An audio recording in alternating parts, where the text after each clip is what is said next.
to Horses, Hope, and Hustle, the podcast where faith leads, grit drives, and the Western way of life runs deep. I'm your host, Crystal Show, wife, horsewoman, entrepreneur, and believer that God doesn't waste the hard stuff. Around here, we talk real stories, big dreams, and the kind of hustle that's rooted in hope. So pull your hat down, pour that coffee, and let's ride. I'm thrilled to be joined by Darren Stoner, creator of The Perfect Bit. At the core of his work is one goal: clear communication between horse and rider. We're talking about his design that helps create understanding instead of resistance. If better communication with your horse and a better understanding of the bits we use on them matters to you, this episode is one you'll enjoy. Let's get into it. Well, Darren, do you want to go ahead and introduce yourself to our listeners? I'm Darren Stoner. I own the Perfect Bit Company. You're the perfect bit guy. That's me. So how did you get started in making, or what made you want to make the perfect bit? So I trained horses for a living, and I think what kicked it off was, like everybody else, they start their babies in a O-ring or a D-ring snaffle. And I got them, spinning, stopping, everything I wanted. And then, of course, you graduate from there and move on to a shanked bit. And the next signal you're going to give them is that curb chain pressure. Mm-hmm. Well, I would get on them, walk them off, put my hand way out wide to give a clear signal I want them to turn, and they stopped. And I'm like, I know I taught this horse how to turn around. Why is he getting the signal to stop? And so I think that kicked it off, just trying to process the information that the horse gets, and started thinking about that. And then it just led me into the other issues, that the signal that the bit was given to the horse that was confusing. And I think that's what got me started on it. And it evolved and went from my local bit and spur maker. I'd say, hey, make me this. I'm going to try this. And every time he did it, this is over a period of a couple of years. It seemed like we were getting there, but there was just still something not giving a clear signal. Mm-hmm. How many years had you been training horses? Oh, I don't know. A country kid, and we always had horses. So before I was in junior high, I was getting paid to ride horses. But oh, wow. For a while. A while, a hot minute. Were you mainly training rope horses, ranch horses? Yeah, rope horses. We started them on cattle, like we went to a few cuttings and stuff like that. But I want just watching other people and seeing how they get theirs to turn around and stuff as a kid, just trying to figure that out. But yeah, mostly the roping horses is what we had horses that went on and won awards in the highest level after we got done. Mm-hmm. That's cool. How many years did it take you to create? You said you were kind of bits and pieces at a time. How many years did it take you to actually make a bit that you put out for sale? So what happened with that is I was the last bit, and I was down there, and I was saying I still have this issue, whether it was, and I'll explain it later, whether it's given a mixed signal or something. And I'm sitting at his table, his desk, and I said, it's almost like I need a ball or something on the side. And he stuck his finger up, and he had a part for his John Deere riding lawnmower come in that had ball joints in it. And he cut them out, and we welded them in. And I took it that afternoon, and I had a friend that come over and rope with me, and he wanted to try it first. And I go, but I'm the one that come up with it. And but he wanted to try it on his horse, and it was a mare, and she was pretty hot. And he had all kinds of stuff to try to hold her head down. And he put it on there, and about the third steer walking back from the strip and shoot, from her withers to her ears was level. And he said in her whole life, she's never relaxed and walked like that. And then I wrote it, and I mean, I said, this is it. It's fixed every problem. Wow. Let's talk about the patented ball joint that you have in your bits. Okay. Yeah. So the mechanics of it is you take a regular bit, like this has a hinge. So whether it's a ball here or not, they've drilled a hole through this and it's a hinge. So the shanks will move out. But the issue is like I said before, when you pull on one rein, if you notice the other side goes too. So let's say you're just turning your horse. If you just turn your horse and pull one rein, the other side's going too. Well, mechanically, what that is your purchase and your shank is leveraged to apply pressure to this curb chain. So the signal to the horse, every time I turn him, you're really saying stop. And that's where those colts would stop at that point. And I'm like, I have to retrain. Why train in a O-ring, a D-ring, and then have to retrain later? It's a total different signal. Yeah. So what the ball joint does is it does two things. If you talk to people that ride in a snaffle bit and say, when you break your colt at the pole and get him to give and then turn loose with your hands, what's the first reaction that colt wants to do? And everybody says they root their nose out. Well, I'm like, why is that happening? And what it is when you have a pin, even though it's a snaffle, when you have a pin and you pull back, this mouthpiece is going to kick forward. It's not going to go back because you're pulling back. It's going to kick forward. Well, if his ears and his nose is lined up, that's going to be poking him right in the roof of the mouth. Yeah. So what the ball joint does is it will float between the roof of the mouth and the tongue. So no matter where, this is his mouth, no matter where he puts his head, you can't gap his mouth open. So whether a horse takes it up or between his legs, it doesn't matter. And then the other deal with the ball joint is like this. It didn't make sense. So now we've even trained colts from day one in a shank bit. If I ask my horse to turn, I'm pulling on the corners of his mouth and pulling the opposite. Well, that's the same signal I wrote him in a D-ring. So I'll say this, the whole reason we named it the perfect bit was, to me, a perfect bit would be something that gives me a clear signal to my horse and then don't cause me more problems than I already got.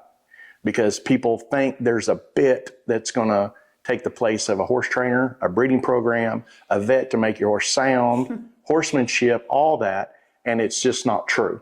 Yeah. It's marketing ploy is what that is. It can't happen. And so back to the perfect bit, so it gives me a clear signal and then don't cause me more problems. So that's really the two foundation we start with. Yeah. So every one of your bits, because how many variations do you make? Well, there's a lot, because we make something with a nose piece, we make something with a double rein. We have like polo people can hook it there. You can ride draw reins, martingales. My ranchers will ride it two different ones. There's a lot but there's only 7 different lengths of shanks with a purchase variation, and then really basically 4 mouthpieces. Now, we can put a roller in it or a dog bone, but the mechanics of it, there's basically 4. But every single one of them have the ball joint in. Everyone makes the ball joint because, like I said, if it doesn't have that, there's some kind of negative that's going to go along with it. You know, we train horses in pressure and release. Our foundation we're going to start them in is going to be pressure and release, whether it's with your feet, your hands, leading them, it makes no difference. Where our foundation is pressure and release. So with the bit, we're saying that we want to put pressure on the corners, and then when you go to a curb chain, you're putting pressure here. Now there's certain events that people put pressure in other areas, but as far as the rodeo world and people that just ride, that's the foundation for it. And, you know, you get over into here and it's a different application, and they pressure and race train for that. But the majority, 95% of the people don't pressure and race train for this bit. Yeah. So they shouldn't really be riding it because the horse doesn't understand why. Yeah, absolutely. How many different disciplines do you know of that you've sold bits to? I think all Every of them. of them? Yeah, Yeah. I think all of them. We've shipped to Ireland, the UK, Germany. We've got Olympic gold medalists that are jumping in our bit. Wow. Polo people, mules, walking horse.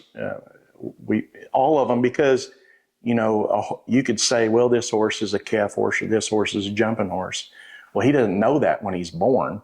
Yeah. You've just put him in that deal. So the principle with that is horse is a horse. Mm-hmm. Yeah, let's talk about more. What do you call this deal? Well, so what this is it simulates a horse's mouth. Mm-hmm. We nicknamed it Gappy. Gappy. Yeah, Gappy. So what this shows is this is the roof of the horse's mouth. This is his tongue. Mm-hmm. So remember, we trained in the corners of his mouth with our D-ring, and then we went to some little bitty short shank and we introduced the curb chain pressure. Mm-hmm. So with this bit, you can see when somebody pulls back on the reins, that port's going to hit, it's shiny in one little area. It's going to hit in the roof of his mouth and 2 places on his tongue. Mm-hmm. So in these industries, I say, who pressure race trained to hit the roof of the mouth and the tongue of the horse? And unless it's a reiner or Western Pleasure, none of them have. Yeah. And so the next thing is I say, okay, with this bit, and I do this, do you expect your horse to speed up or slow down? And everybody says slow down. Yeah. But you have to go back to the first question, who trained in it? And none of them did. So if he hadn't been trained in it, how's he going to know to stop? Yeah. And I'll prove it. If you take a ported bit on any horse here in Arizona, mm-hmm. And you take the curb chain off of the bit, no curb. Mm-hmm. You take the tie down off that roping horse, no tie down. You get him out here in the desert and you whip him and let him run as fast as he go. You pull on him with a port and it has no curb, no tie down. Is he going to stop? Probably not. Lift his head, gap his mouth, and keep on going. Keep trucking. So for the horse's mental thought, think of this. Nobody trained for the pressure point. Mm-hmm. The horse communicated with the rider right there by not stopping and said, buddy, I assure you, I don't even know that means whoa. Mm-hmm. So the next question for the rider is, then why are you putting that in there? Yeah. Well, I'm sure they saw some reiner get an 80-foot slide mark out of his reining horse, go tie him to the fence, and pulled a big port out of his mouth. And they thought, boy, I'm going to get my horse stopping like that. But what's really happening is I tell people, if you look at your pictures and your videos, when you're pulling on your reins, every one of them, I guarantee you, is going to have his mouth open just like this. Mm-hmm. So mechanically, what's really happening is, let's say I'm the horse and the curb chain is tied on me, and you're going to gap my mouth like you're going to see horses do everywhere you go. Mm-hmm. Does the curb chain get tighter or looser whenever I gap my mouth? Well, it's going to get tighter because the circumference with his mouth closed is here, and when he gaps it, it's going to go here. Mm-hmm. So that means if you'll watch, usually the wider the horse gaps his mouth, the more whoa you'll see. But this ain't what told him whoa. What happened is the wider he gapped, the curb chain got tighter, mm-hmm. and as a colt, he says, well, I know that means whoa. Mm-hmm. And people go, well, great, I'm getting my whoa, I don't care. But the problem is, think of this, you be the horse, because like I said, I try to get people, and how I started, to think how the horse is processing the information that we're giving to him in his training life. Mm-hmm. So if I put this bit in your mouth and I pull back on the reins, we'll watch. You're going to give me more whoa because your mouth's going to fly open, and because that curb chain's getting tighter and tighter. Yeah. The negative is, while I'm hitting you in the roof of the mouth, is your neck going to be soft and supple? No. Well, now your left and right is worse. When the horse usually does stop, when you're pulling, they tend to hit more on the front end just because he's stiff in the neck because you're in the roof of the mouth. Mm-hmm. So you are getting it, but you got these other negatives that goes along with it. Yeah. So then people say, well, what in the world is a bit for? Do you think a port is a bad bit? I've never said a port's a bad bit. Mm-hmm. What a port is for a specific reason, and here's the reason. If you look at reiners, Western Pleasure, they ride a ported bit. Mm-hmm. If you see a reiner get an 80-foot slide mark out of his reining horse with his port, do they pull on the reins to get him to stop? No. So they're not even using a port for whoa. They got more whoa than everybody in the industry combined. Mm-hmm. So they're just going to sit down and ask him to stop. But if you'll watch when he does his big and his small circles, he goes around, every once in a while they'll do their hands like that. Well, they've pressure and release trained this horse. So the angle of this piece of metal in his mouth, when they pull back, you've noticed if it's a straight line, now it's this way.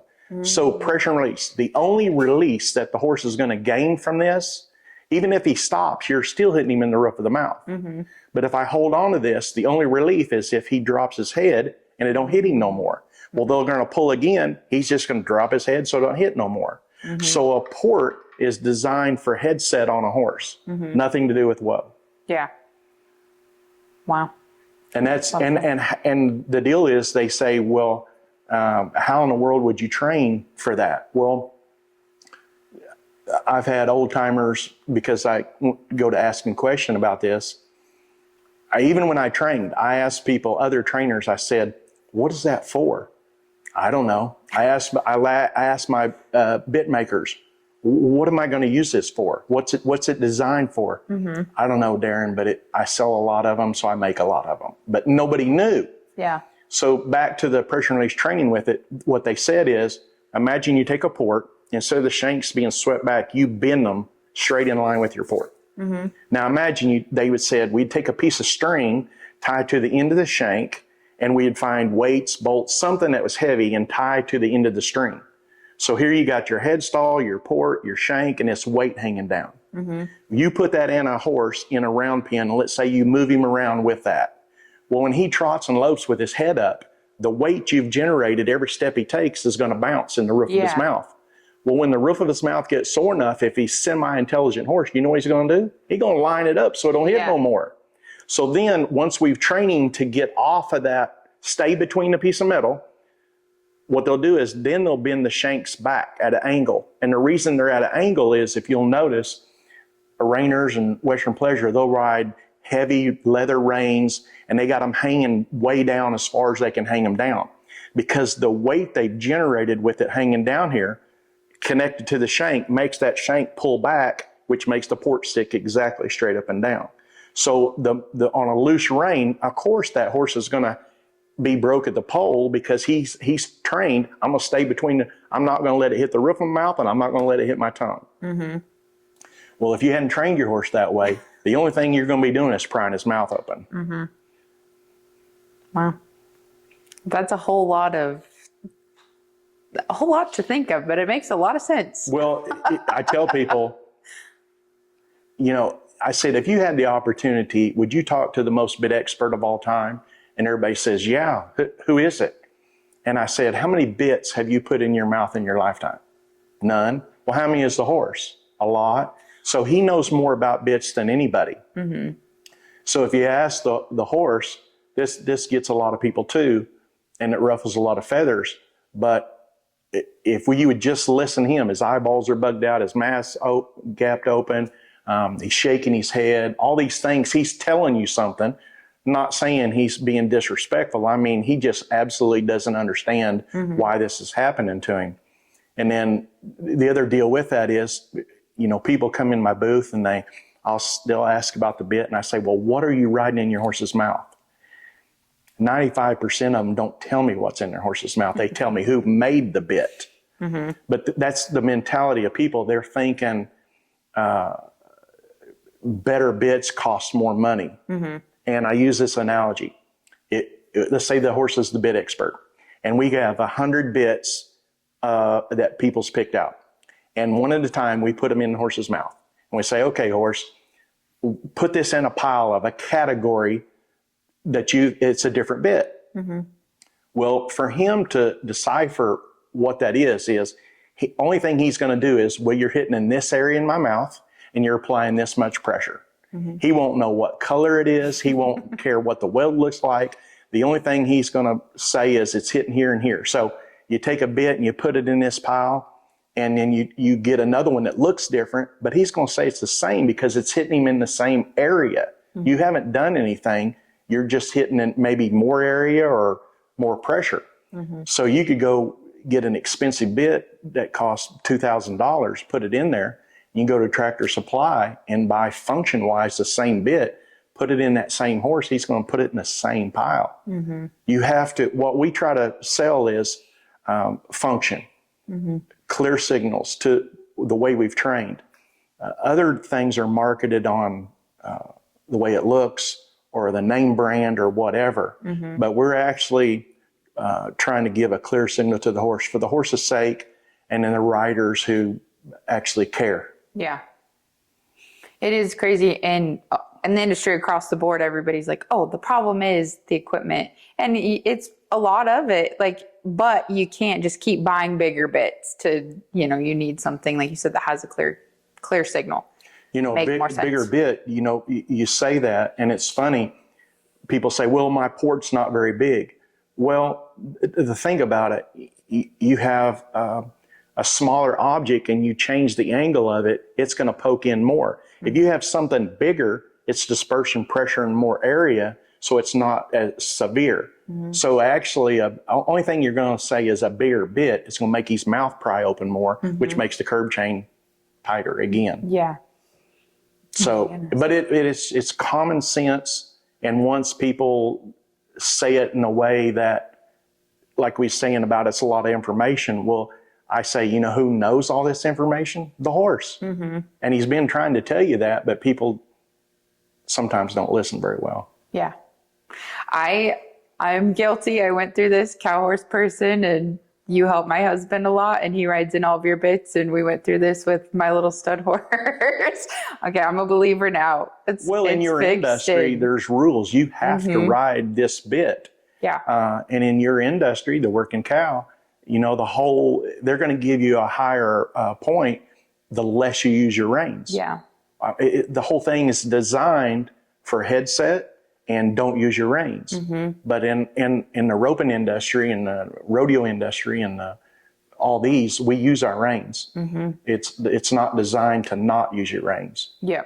And it's funny, people come in and I've you know, my grandparents said the same thing. Ride with your body and not your hands. We've heard that. Well, think about it. Why would they tell you that? Because we know this thing's causing a problem. We don't have a solution for it, so just don't use it. Well, we like to ride a horse without having to do much. But the thing is, let's say your husband roping, and I explained it to him about that. Let's say you have your swing, your angle, right where you're going to catch the steer or a calf, whatever it might be, and you're coming in a little hot. Well, I've got to slow down or I'm going to run over him. Yeah. So if we listen to what they said, ride with your body, not your hands, they're going to sit down to get the horse to slow down.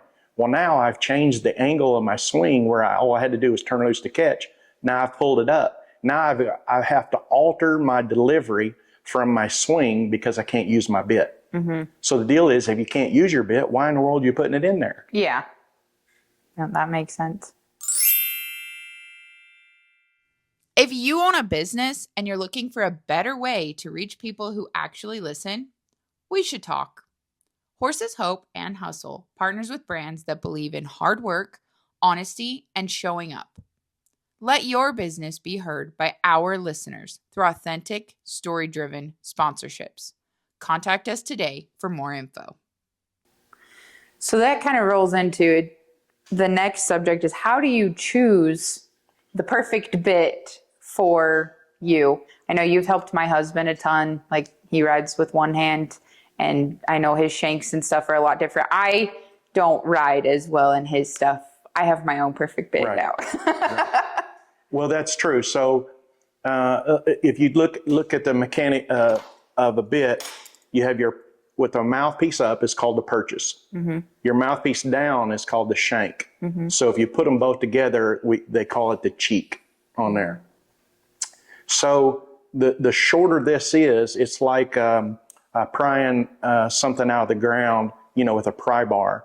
The longer your pry bar, the more leverage you have. You're going to have a fulcrum, a post, a log that goes under your pry bar. The closer you get that to whatever you're prying out of the ground, the more leverage you have. So the shorter this purchase is, the more leverage you're going to have applying to your curb chain. The longer this is, the more leverage. Same if you switch it, the longer your purchase, the less leverage, and the shorter your shank, less leverage, and everybody knows that. So like you said, how do you pick the right one? Well, there's people come in the booth and they say, well, pick out the bit, and I can't do it. The reason why is I can explain the mechanics of the bit, but the two factors I don't know is your horse and your hands. Because just like you said, you know, you could take somebody my size and I pull at 25 pounds of pressure and I get the horse to do exactly what I want. You put your kid on that's 7 years old, they can't pull as hard as you. So all you have to do is change the ratio here. That way the horse feels the same amount of pressure, whether it's an adult or a child or somebody that's heavy-handed, light-handed, whatever that might be. The other ingredient is the mouthpiece. So we make something that's just smooth, and then we make something that's got grooves in it. We call it a twisted wire. If I have a fairly light horse, I'm going to ride the smooth. Or little, you know, your stud colts or something that's a little heavy, we're going to ride the twist. And that's just, if you go out there and do figure eights, you're going to soften him up quicker with the twist than you are the smooth. And then your mouthpiece is what people in their mind, like you saying about a bigger bit, when they say bigger bit, they're implying they need more woe. But your woe doesn't come from the mouthpiece. If that's not true, how does people ride a hackamore on their horse and never stop him? If you got to have something in his mouth to stop, how are you going to stop him with a hackamore? So your woe comes from your curb chain. Your mouthpiece, what it's really for is your left and right. So this is broken once. And let's say I'm going to turn to the right. So what it's going to do is it's going to say 1001, and now I'm pulling on the opposite side of my horse to get him in a turn. When you break it down another time, this is what we call a dog bone. The English, it's a French lick, that kind of thing. It's contoured to your horse's tongue, and then you turn, it's going to say 1001, 1002, and now you're pulling through. So this is a little slower left and right, and the benefit of that is you're going to get a little more bend in the belly of his neck in a turn. Or let's say I ride and my hands are not disciplined, and they're moving around like this. If you ride the broken once because your hands are disciplined, and I'm going to get on your horse, I would put me, maybe the same bit, but I would put me in a different mouthpiece so I'm not going to mess your horse up because my hands are flying around. So there's reasons why you would choose different mouthpieces, different length of shank, and it's easy to figure out once people point it out to you, but then it just takes experience with it, knowing this mouthpiece, I'm going to get this feel, this ratio, I'm going to get this amount of curb chain pressure I need for this horse. In a situation, you take an event like barrel racing, and barrel racers say, well, I got a good indoor horse, but a bad outdoor. I got a good outdoor, but a bad indoor. It's not really true. What happened is they rode the same bit when the barrels were this close together, and then they rode the same one this close together. Well, you know, in a bigger arena, you're probably going to be carrying more speed by the time you get there. So I would change the ratio so you can get that horse slowed down to get around the barrel instead of just riding the same bit across the board. You know, same in your husband roping. You know, you go to cattle that are fresh or ones that are old and broke in, you're going a different speed. You may need to change the ratio to get all you can get out of your horse. Our company's The Perfect Bit, and right at the bottom we say discover your horse's potential.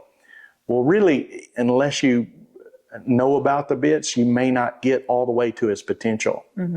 We, as a company, somebody buy one, we've always said, take it home, ride it on your horse for 2 weeks. If you need a different mouthpiece, shank length for your horse, your hands, send it back. We'll exchange it as many times you want till you're happy, because it's going to take a little bit of experience to figure out which one's going to work the best for you.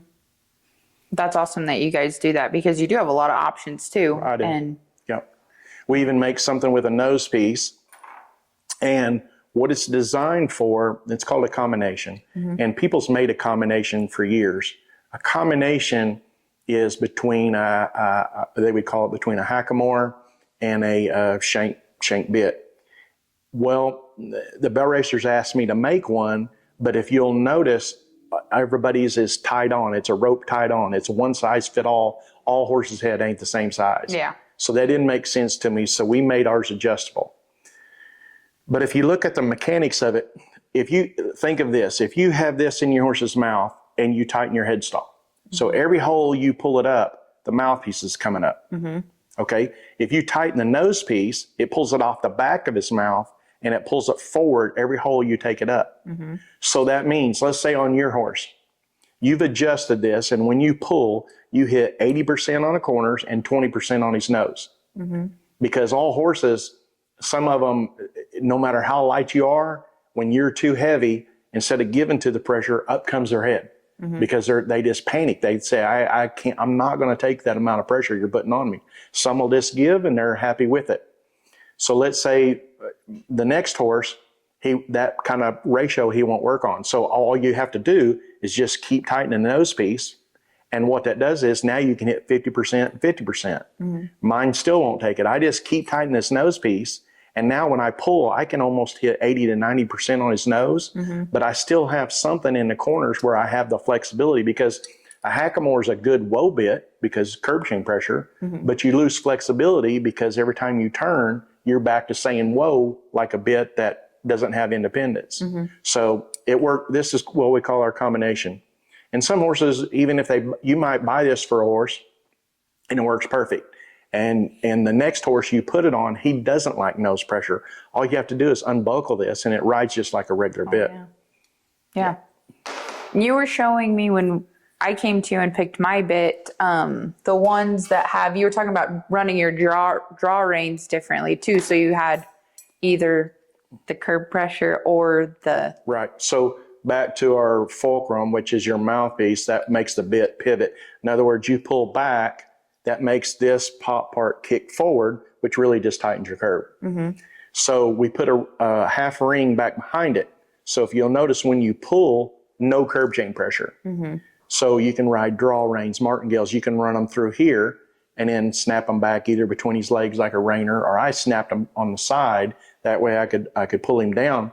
And I even had another set of reins here. So I would actually train my roping horses and I'd have two sets of reins. Depending on how he felt.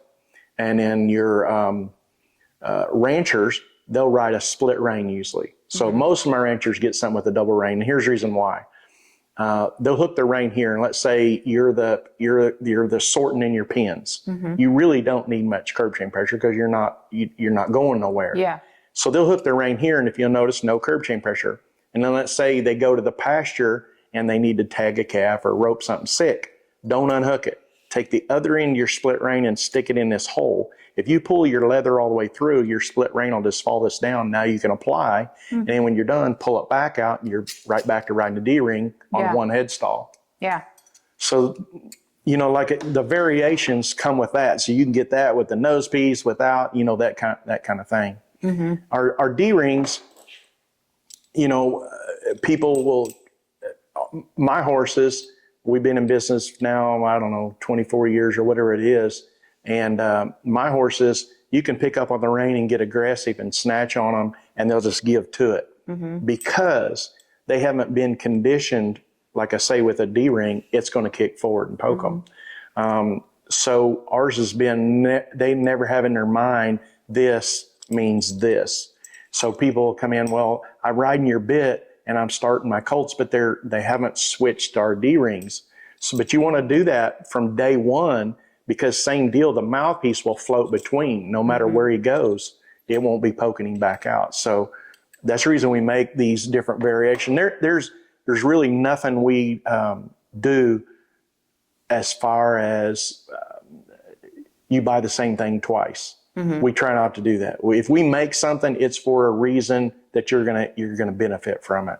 And we even make the English axis to make. It's a little different look to it. It's shinier. That's what they want to ride. So we even make it for the English people also. That's so awesome. I love that it's so versatile across so many disciplines, because there's a lot of equipment that is per discipline. So I love that the perfect bit is all the way across the board. Like you said, for the horse, not for the, that's awesome. So you've been in business 24 years, 25? Yeah, something like that. Trying to decide. Yeah.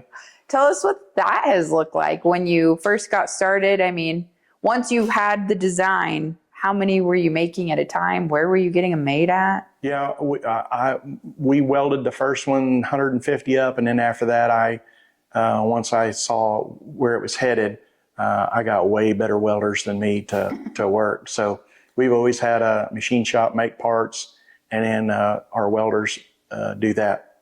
So how I guess got started was, like I said, I was training.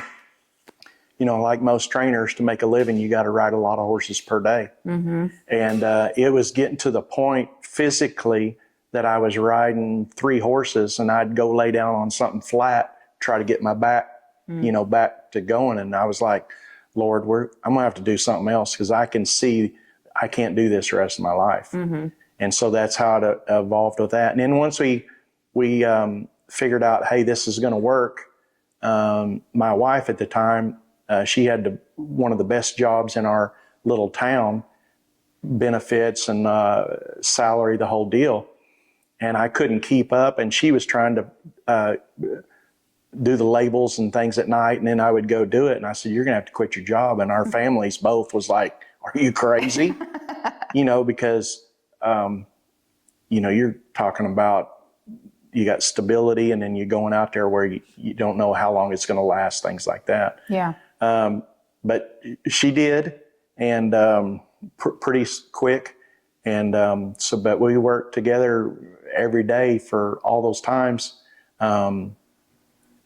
Traveled the United States and had a lot of fun doing it. There's, of course, with anything, there's ups and downs and learning curve. Probably if I told my younger self, gave him advice, knowing what I know now, I would probably try to get as big as I could, as quick as I could.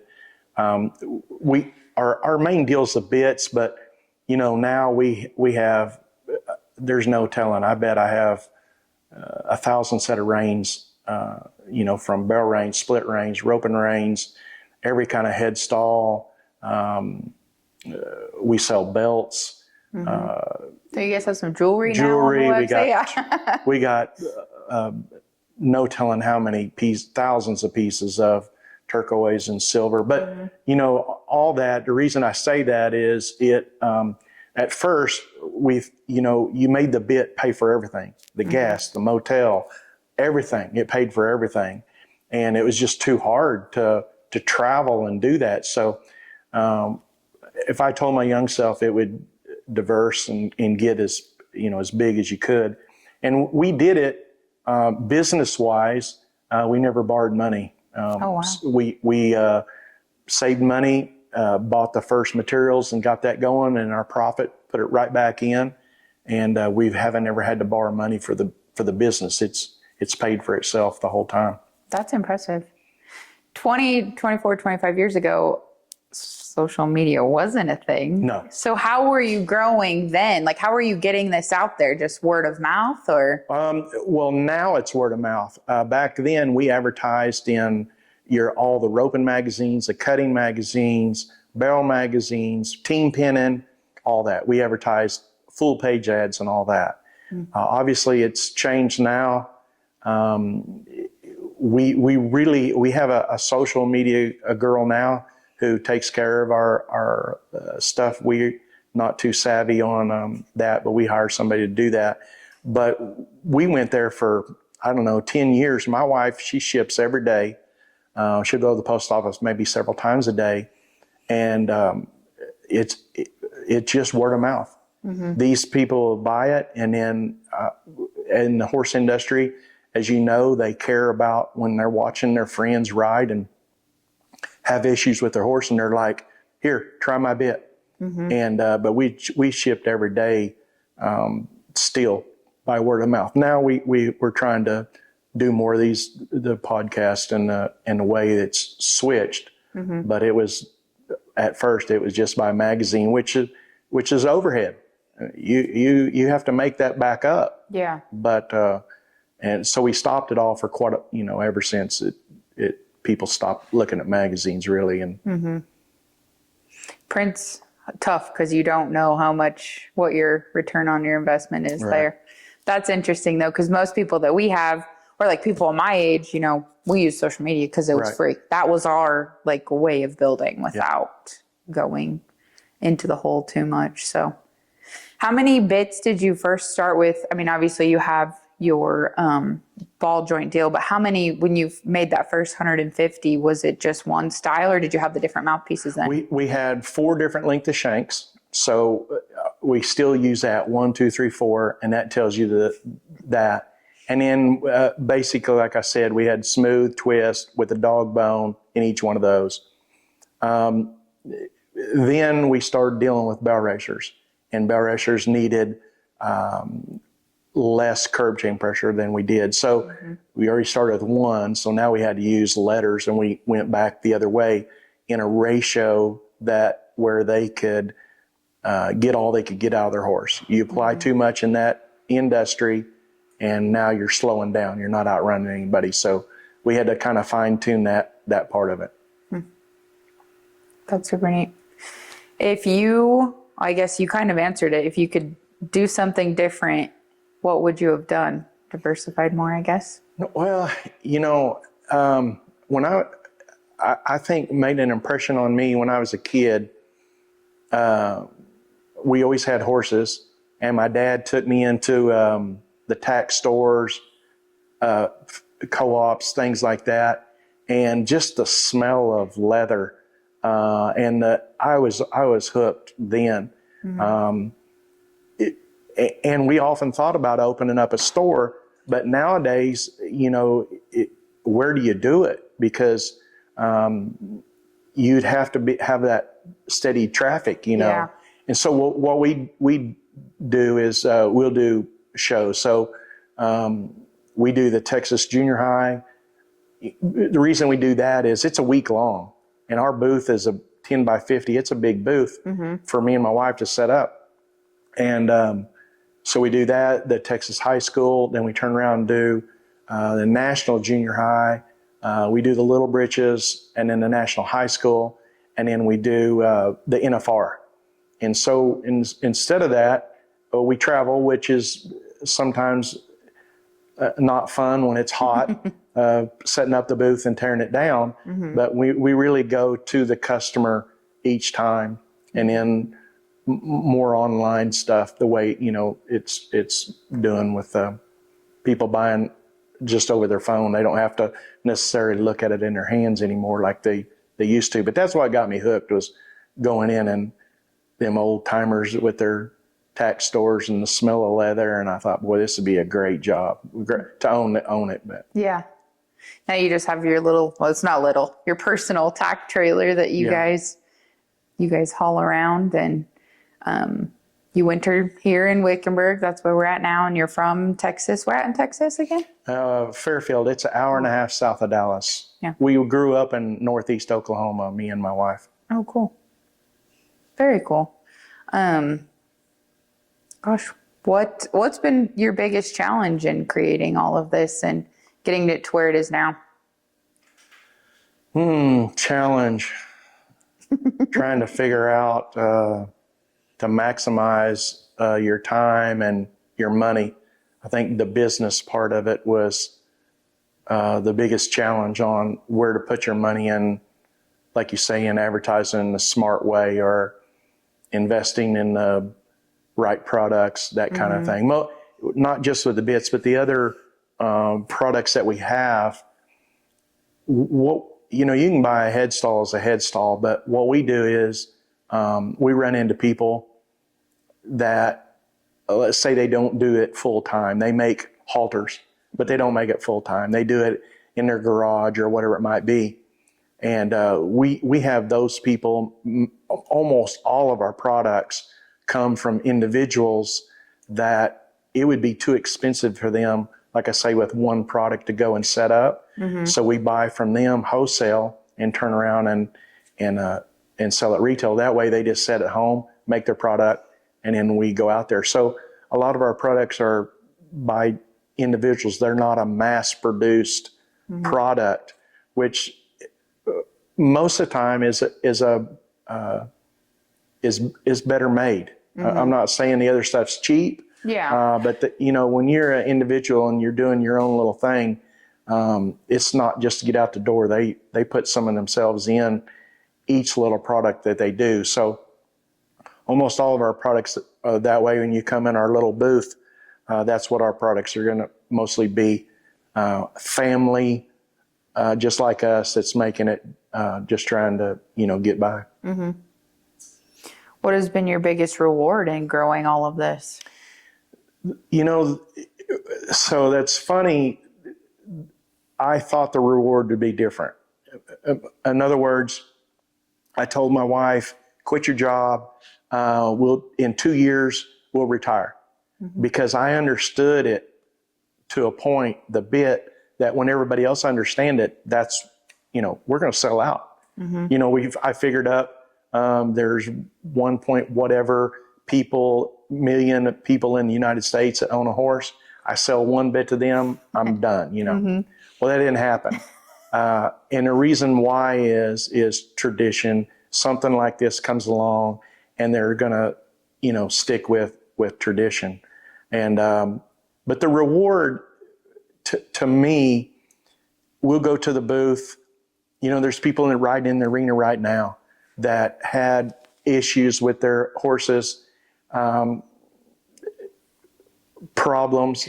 And when the bit makes a clear signal to them, you can see the horse is happier. Mm-hmm. The people are happier. I give you for instance, we had we were, I think, in Alabama, Florida, somewhere, and we had shipped a bit out to a lady. And I think me and my wife was going to eat, phone rings, and she'd called me, and she said that she was crying because they had invested a lot of their money for their daughter to run barrels. They bought her a barrel horse. Mm-hmm. Couldn't find anything to work on it. So in their reality is they've invested this money. It's gone. Yeah. We can't get along with it. What are we going to do? Mm-hmm. And we worked with them and got them different bits. And finally the one worked, and she was so happy. She was in tears because she didn't know, how am I going to recoup this money that's went out there? And in every show we do, we have people come in and go, here, look at my video, look at my pictures. This is how much I'm getting along. Or even we'll have people asking questions about the bit, and other people that come in that's rode it for years, and they'll give their testimony about it. Mm-hmm. And that's really the rewarding part, where the horse benefits and the people benefits. And I thought it would be financial, but it's really not. That's really not the reward. It's really the horses getting all you can get out of them, and then making it easier on the people. That's really been the greatest reward. Mm-hmm. I love that. That's awesome. Well, what do you just finished Vegas. Gosh, I don't even know. A couple months ago, 2 months ago. So then what will you have coming up next? Yeah, we'll start all over at the end of May with the Texas Junior High. So we go home and try to get things in order. Like the leather stuff. I have an Amish family that makes all that. Well, I oil it myself because they don't know how much oil to put on there. Mm-hmm. Being experienced, I know how much I want the reins to feel and that kind of thing. So we got stuff to do at home just like that before we go to the next show. Yeah, that's awesome. Well, is there anything else that you want to add? Is there anything that we missed? I don't think so.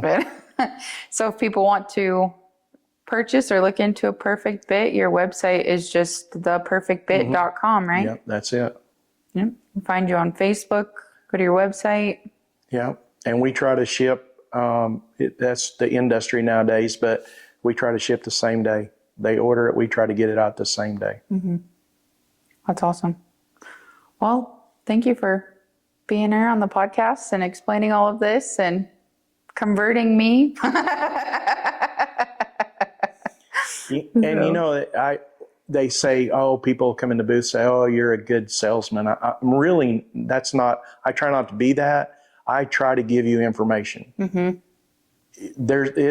This stuff makes sense the way it works, that I don't have to be a good salesman.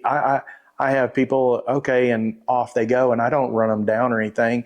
I know if you really listen to it, it doesn't matter if it's this week or next year or whenever, eventually you're going to give it a try. I know every time that you're usually there helping Brian, and obviously you've helped him a lot with my stud horse going from the cow horse to the roping. And I appreciated how you explained everything, because I truly, honestly, it had never been broken down like that. A lot of it, I was in that, this is the cow horse tradition, this is what we do. And it does make a lot of sense. And I have noticed a huge difference in my colts that I'm riding them, because I was having some problems in the snaffle with my 60-day colts. And now that the little shank that I got, I'm like, oh my gosh, I love this. And so it's been really cool. Yeah, people have told me in the booth that let's say they said, oh, we've rode a port on our roping horse, and the horse tied to the trailer, and look over and see him coming with that bit. And then we say we switched to yours, and now the horse, he was hard to put the bit in his mouth. Now he just takes it. And I said, really? And they go, yeah. We tested the theory. We tied him to the trailer, got our old bit with a headstall, and came to him with it. And he started pulling back and acting stupid, and then put it down and got the other bit. So the horse was really paying attention. And the point of that is people say, I can't tell much different. You'll have horses, just like people, that are more sensitive to what's going on. You offend them, they let you know. Then you got other people that, hey, their skin is thick, you can't offend them. Yeah. You got horses like that too. They go, well, I'm riding this and I'm getting along. It's because your horse is so nice that he's figured out this is what they're trying to get accomplished, and I'm going to help them do it. But the reality is you're not treating them fair because of the way we've trained. Yeah. Wild. Makes a whole lot of sense when you break it down that way. You're like, I know. Yeah. Awesome. Well, gosh, thanks again for doing this before you guys took off. And we'll add all your links and stuff to the podcast so they can know where to find you. It's pretty easy to find you guys. Yeah, nowadays. Yeah.